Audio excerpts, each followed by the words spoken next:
So now I want you to make diffusion your own.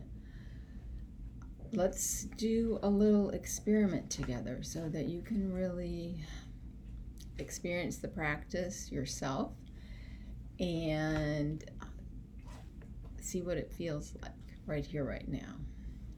So I invite you to bring up some unpleasant situation or thought.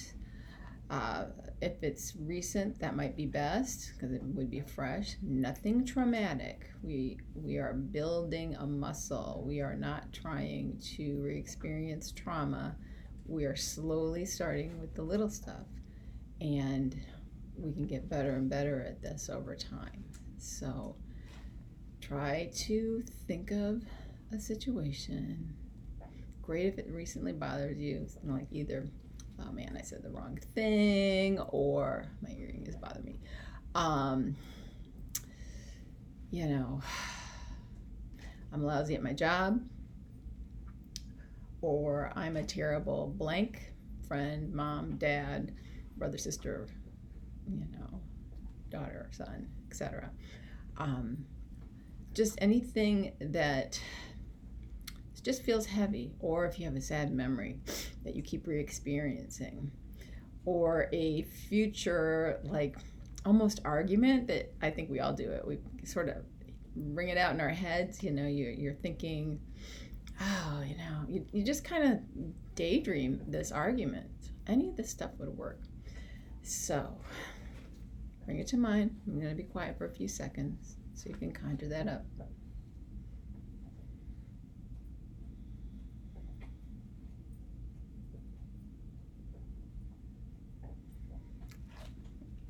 Now, I'm going to suggest a couple of easy diffusion techniques that I find just amazingly helpful. So, as you're with your situation or your thought, your memory, whatever it is, noticing and naming is huge.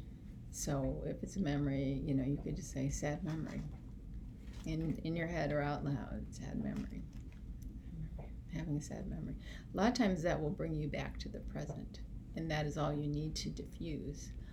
And it's also very helpful in those situations if you also start noticing the world around you and contacting the present moment. But I digress. So you go to that place. Let's work on a thought. Yeah, I'm a lousy this, I'm not good enough that, or I shouldn't have blah, blah, blah. I'm having the thought that, and add it to your thought. I notice I'm having the thought that, or I'm having the thought that. Just practice it.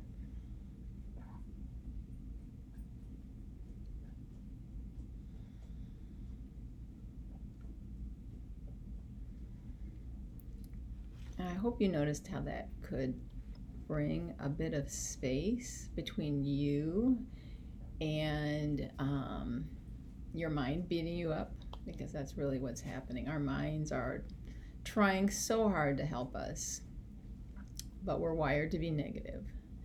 And so it's always going to the worst case scenario because it's trying to protect us. So I think I hope that you notice, most folks do, a bit of space and ease between themselves and that thought.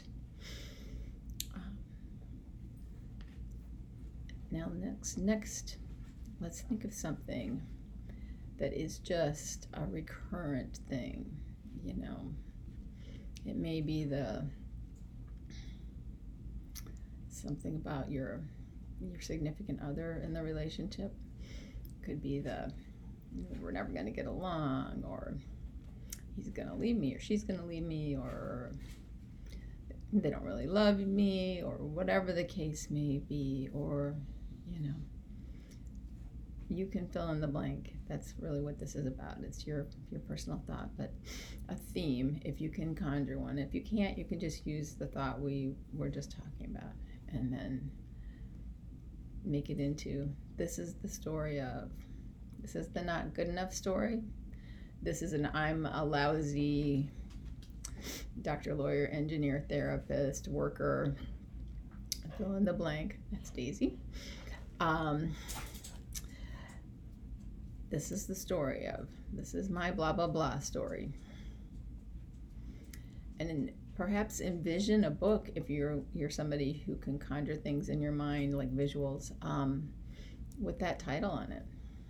I'm a lousy dog mom, whatever the case may be. And just think of this and use that when something like that comes up, like, oh, when you're really kind of going down in the quicksand with this recurrent thought, you can just think, oh, this is my not good enough story, my he doesn't love me story, my I'm a lousy therapist story, whatever your bent is, whatever it is that is just this recurrent beating yourself up story or thought. And when you envision that book and remind yourself that this is the story of, it really allows you some space from that, and you start to see it as oh, this is that story. Now, one thing that's really important, in ACT, we don't care if thought is true. That is irrelevant. For us, what is relevant is this thought helpful? Is this useful?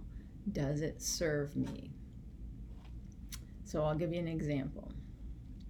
If I think I'm a lousy therapist and I beat myself up with that all the time, but it doesn't inspire me to go to more trainings or to consult with other therapists about the way I'm going about it, or do any kind of self-improvement, then that is irrelevant.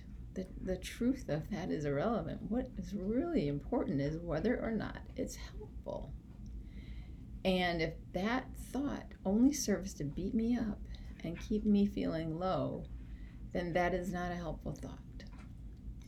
And the truth of it is irrelevant. Of course, it's relevant to my clients, but you get my gist. So I invite you to do a little ongoing experiment with me and take these out into your day-to-day life and try to use one every day. Now, if you're having a great day that you have no need to diffuse or unhook from any kind of negative thought or memory or anything like that, that's wonderful.